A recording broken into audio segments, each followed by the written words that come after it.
Bak sudah jatuh tertimpa tangga pula. Bisa jadi inilah nasib yang kini menimpa Saipul Jamil. Bagaimana tidak, seolah tak cukup terpuruk di penjara karena kasus pencabulan anak di bawah umur, pekan ini Komisi Pemberantasan Korupsi atau KPK resmi menyatakan bahwa Saipul telah menjadi tersangka kasus suap yang telah lebih dulu menyeret Samsul Hidayatullah sang kakak sebagai tersangka.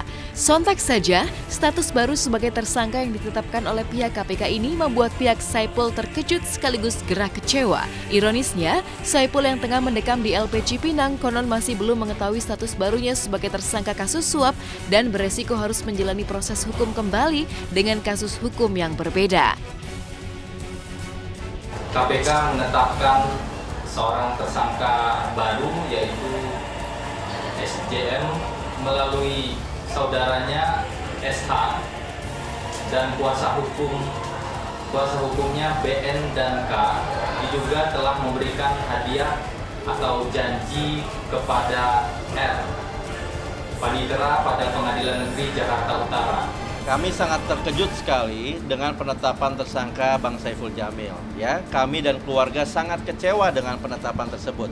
Kenapa kami kecewa? Karena kami melihat adanya ketidakadilan yang dilakukan oleh KPK. Kami berkomunikasi dengan pihak keluarga, rencananya besok kami tim penasihat hukum akan berkunjung kepada Bang Ipul untuk melakukan koordinasi. Pak Rohadi mengaku menipu Saiful Jamil dan kawan-kawan, menipu Samsul, menipu Ibu Berta. Perkara ini seharusnya perkara penipuan, dan Bang Saiful Jamil adalah korban penipuan dan bukan pelaku penyuapan.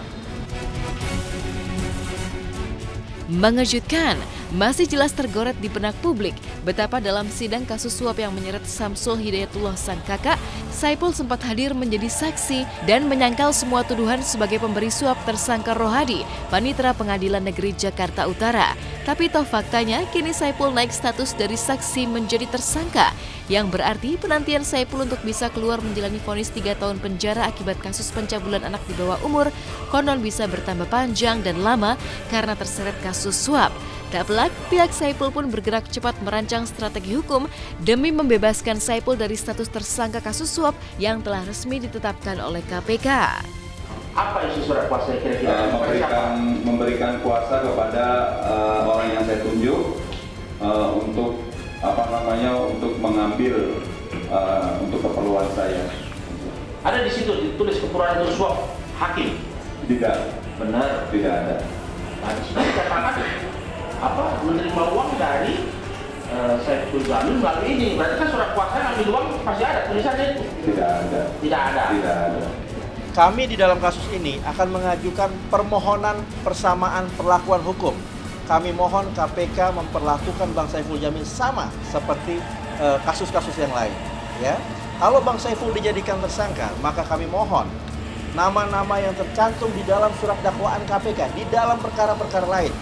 Ya, kami memiliki 20 surat dakwaan KPK yang akan kami laporkan kepada Komisi 3, kepada Komnas HAM, bahwa ternyata di dalam perkara lain, nama-nama yang tercantum di dalam surat dakwaan sama sekali tidak disentuh oleh KPK.